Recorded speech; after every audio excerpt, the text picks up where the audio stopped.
Miriam Spiteri de Bono twildet fir-Rabat Għawdex fil-25 ta' Ottubru tal-1952 u għandha 71 sena. Kienet l-ewwel u l-unika mara li serviet fil-kariga ta' Speaker tal-Parlament Malti bejn l-1996 u l-1998 u hi l-11 il-President minn pajjiżna sar-Repubblika. Hija attendiet l-iskola primarja ta' Rabat Għawdex u wara marret l-iskola sekondarja fl-istess lokal. Wara komplet bl-istudji tagħha fl-Università ta' Malta fejn l-ewwel igradwat b'aċellerat fl-Ingliż u wara gradwat fil-liġi.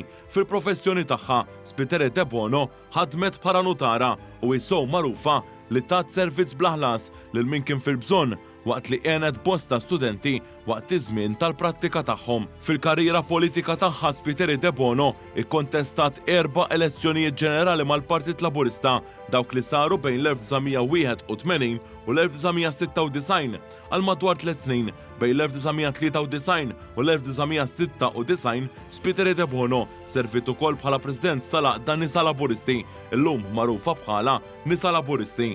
Meta f'Ottubru tal-1996 il-Partit Laburista rebaħ l-elezzjoni ġenerali, il-Prim Ministru ta' dak iż-żmien Alfred Sant ippropona lil Spiteri de Bono biex tkun Speaker tal-Parlament nhar il-5 ta' Diċembru fl-istess sena.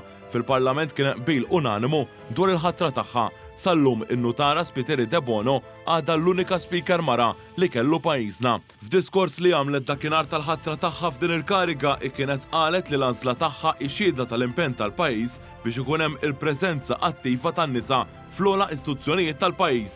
In-notara Spiteri de Bono li tgħix bil-Kirkara imiż-żewġa lil Anthony u għandhom 3 tfal, Elena, George u Maria Kristina. Spiteri de Bono wkoll nanna ta' 4 tal-Aleksandra, Paul, Pippa u Beppe.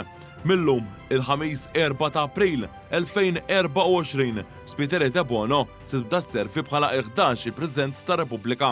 Interessanti l-fatt li Spiteri de Bono wkoll l-ewwel mara Awċija li se tkun qed tokkupa il-kariga ta' Kap tal-Istat u hi t-tielet President mara wara Agata Barbara u Mary Louise Colejro Preka qabilha li kienu wkoll innominati fi żmien gvernijiet Laburisti.